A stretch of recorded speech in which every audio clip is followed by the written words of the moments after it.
Question number 3। तो question number 3 में हमें दिया हुआ है सत्यापित करने के लिए। तो सत्यापित क्या करना है, ये जो हमें मान दिया हुआ है, क्या दिया हुआ है, मान x बराबर -1/3। तो ये जो है ना संगत बहुपद का शून्यक है या नहीं, ये बताना है हम लोगों को। तो देखो इसका जो वैल्यू है x बराबर -1/3, वो हम लोगों x की जगह पर रखेंगे, ठीक है। तो यहां पर है हमारा px, तो x की जगह पे क्या रखोगे, -1/3, -1/3। सिमिलरली यहां पर x की जगह पे क्या रखोगे, -1/3, और ये +1 उतर जाएगा, ठीक है। अब इसको सॉल्व कर दो। ये देखो ये 3 और ये 3 आपस में कैंसिल हो जाएगा, ठीक है, ये गुना में है, कट जाएगा। तो क्या बचा, -1 +1, और ये क्या आएगा, 0 आएगा, ठीक है। तो जो P1 - 3 है ना, x का वैल्यू क्या, 1 - 3 क्या आ रहा है, 0 आ रहा है, ठीक है। तो हम लोग लिखेंगे कि x बराबर -1/3 बहुपद का शून्यक है, बहुपद का शून्यक है, ठीक है।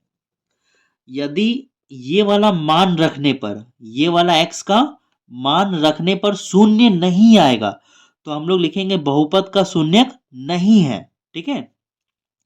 तो हमें यही सत्यापित करना है, सत्यापित करना है मतलब दिखाना है कि जो मान हमें दिया हुआ है वो संगत बहुपद का शून्यक है या नहीं है। तो आगे बढ़ते हैं हम लोग। देखो इसमें 2 में दिया हुआ है x का मान दिया हुआ है 4/5।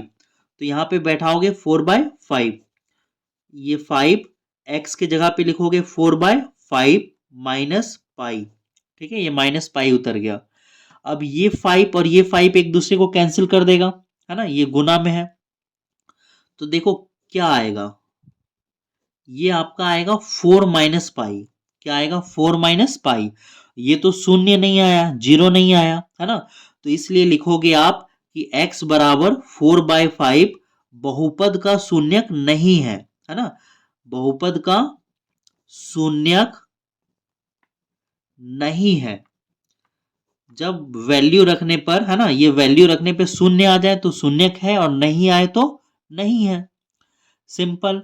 अब आगे देखो, है ना, इसमें हमें x बराबर 1 भी रखना है और x बराबर -1 भी रखना है। तो सबसे पहले आप लिखोगे, है ना, 1 रखते हैं हम लोग, x का वैल्यू हम लोग पहले 1 रखेंगे। तो यहाँ पे x का वैल्यू 1 रख दिए, -1। तो देखो क्या होगा, 1 का स्क्वायर करोगे तो कितना आएगा, 1, और ये -1, और ये कितना आएगा, 0, है ना।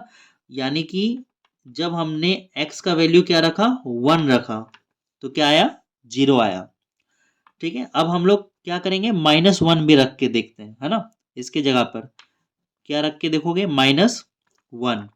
तो देखो जब -1 रखेंगे तो क्या होगा,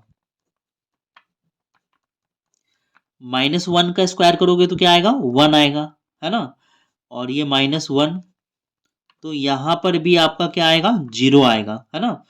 तो आप लिखोगे x बराबर 1, -1 बहुपद का शून्यक है, बहुपद का शून्यक है, शून्यक है, ठीक है। अब देखो 4 नंबर में क्या है, 4 नंबर में भी हमें दो वैल्यू दिया है, x का -1 और 2। तो यहाँ पे पहले हम लोग 1 लेंगे, -1 लेंगे, तो x का वैल्यू रखोगे -1, x का वैल्यू -1, सॉल्व करो। देखो -1 +1 होता है 0, ब्रैकेट का मतलब होता है गुना, ठीक है, माइनस माइनस होगा प्लस, तो ये होगा आपका -3। जब आप 0 को किसी भी नंबर से मल्टीप्लाई करोगे तो क्या आएगा, 0 ही आएगा, है ना। अब हम लोग क्या रखेंगे, 2 रखेंगे x का वैल्यू, ठीक है, x का वैल्यू अब रखना है हमें 2। तो देखो x की जगह पे क्या बैठाओगे, 2 बैठाओगे, यहां पर भी x की जगह पे 2 आएगा, और देखो 2 और 1 कितना होगा, जोड़ने पे 3 आएगा, 2 में 2 घटाओगे क्या आएगा, 0। ठीक है, तो ये भी हमारा 3 से मल्टीप्लाई होके क्या आएगा, 0 आएगा। ठीक है, तो आप लोग क्या लिखोगे, आप लोग लिखोगे कि x बराबर -1, 2 बहुपद का शून्यक है, बहुपद का शून्यक है। अब इसी का हम लोग 5 नंबर में चलते हैं।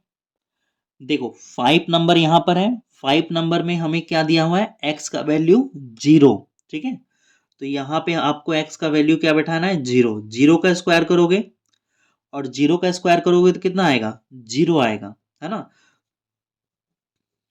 तो आप लिखोगे बहुपद, बहुपद। ठीक है, पहले लिख लो x बराबर 0, x बराबर 0 बहुपद का शून्यक है, शून्यक है। ठीक है, अब देखो इसमें क्या दिया हुआ है, इसमें x बराबर -m/l। ठीक है, तो अब आपको x का वैल्यू लेना है -m/l। x की जगह पे क्या लोगे, -m/l लोगे। अब देखो ये दोनों आपस में कैंसिल हो जाएगा क्योंकि ये गुना में है ना, ब्रैकेट के बाहर क्या होता है, गुना में होता है, और ये डिवाइड में ऊपर नीचे एक दूसरे को क्या करेगा, कैंसिल कर देगा। तो बचेगा -m+m और ये आएगा 0। ठीक है, तो आप लोग लिखोगे x बराबर -m/l बहुपद का शून्यक है, शून्यक है। आगे बढ़ते हैं हम लोग 7 नंबर। 7 नंबर में हमें x का 2 वैल्यू दे रखा है। ठीक है, एक ये और एक ये। तो सबसे पहले आप लोग है ना x का वैल्यू लोगे -1/√3। तो देखो क्या आएगा, सबसे पहले 3 और यहाँ पर -1/√3, -1। ठीक है, -1 उतर गया। अब देखो क्या होगा, देखो यहाँ पर जो है ना स्क्वायर लगा हुआ है। ठीक है, तो यहाँ पर भी आपको क्या लगाना पड़ेगा, स्क्वायर लगाना पड़ेगा। ठीक है, तो देखो ये 3 का 3 अभी आप रहने दो। जब आप -1 का स्क्वायर करोगे, जब आप -1 का स्क्वायर करोगे तो आएगा 1। जब आप √3 का स्क्वायर करोगे तो आएगा 3। ठीक है, थोड़ा सा मैं इसको एक्सप्लेन कर देता हूँ। देखो जब आप ऊपर करते हैं, ठीक है, यदि आप -1 का स्क्वायर करोगे तो -1 इंटू -1, 1 1 जा कितना होगा, 1 1 जा होगा 1, माइनस माइनस हो जाएगा प्लस, तो 1 का -1 का स्क्वायर करने पे 1 आता है। ये तो आपको क्लियर हो गया। ठीक है, अब देखो रूट है ना, √3 का स्क्वायर करने पे क्या आएगा, यदि हम लोग क्या √3 का स्क्वायर करेंगे ना, तो ये स्क्वायर और रूट एक दूसरे को कैंसिल कर देगा और यहाँ पर सिर्फ और सिर्फ 3 आएगा। क्या आएगा, 3। ठीक है, अब आप बोलोगे सर स्क्वायर रूट एक दूसरे को कैंसिल कैसे कैंसिल कर देगा, तो देखो एक्चुअली में क्या होगा ना, जब आप √3 का स्क्वायर करोगे तो आएगा √9। क्या आएगा, √9। लेकिन आप जानते हो √9 का वर्गमूल टूटता है, √9 का वर्गमूल टूट के आएगा 3 आएगा। ठीक है, √9 मतलब क्या, हमें क्या निकालना है, वर्गमूल निकालना है। और जब भी वर्गमूल निकालते हैं तो हम लोग क्या लेते हैं, जोड़ा लेते हैं, है ना, तो यहाँ से 1 3 निकलेगा, है ना। तो इसलिए सिंपली मैंने आपको क्या कहा, स्क्वायर और रूट एक दूसरे को कैंसिल कर देगा और आएगा क्या, 3 आएगा। ठीक है, तो आप समझ गए।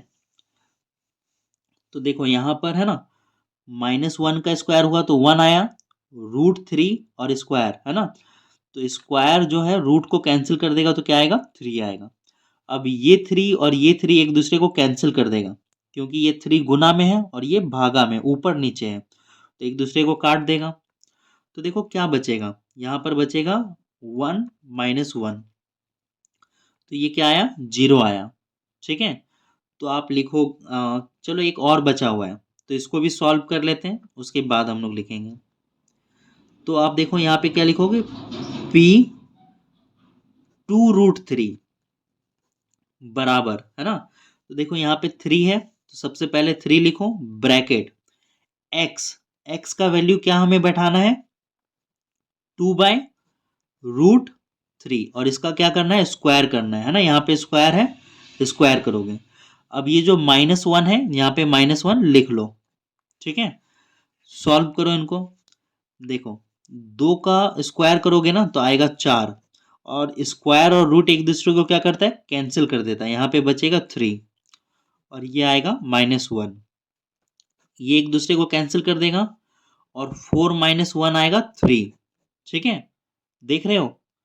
तो यहां पर आप क्या लिखोगे, यहां पर आप लिखोगे x बराबर -1/√3 बहुपद का शून्यक है। ठीक है, यहां पर तो शून्य आ गया, लेकिन यहां पर शून्य नहीं आया, 3 आया। तो यहां पर आप लिखोगे x बराबर 2√3 बहुपद का शून्यक नहीं है, बहुपद का शून्यक नहीं है। ठीक है, तो इसको आप लोग उतार लीजिए। अब हम लोग बढ़ते हैं आगे। देखो, इसका जो लास्ट पार्ट है वो है 7 नंबर। तो इसमें x बराबर 1/2 रखना है। तो x का वैल्यू रखो 1/2, x की जगह पे क्या रखाएगा 1/2 +1। अब ये कंफ्यूज आप लोग मत रहना कि सर क्या ये बार बार लिखना है ना, p 1/2 बार बार लिखना है। तो इसको बार बार लिखने की जरूरत नहीं है ना, आप एक बार भी लिखोगे तो चलेगा, है ना। देखो, ये 2 एक दूसरे को ऊपर नीचे कैंसिल कर देगा।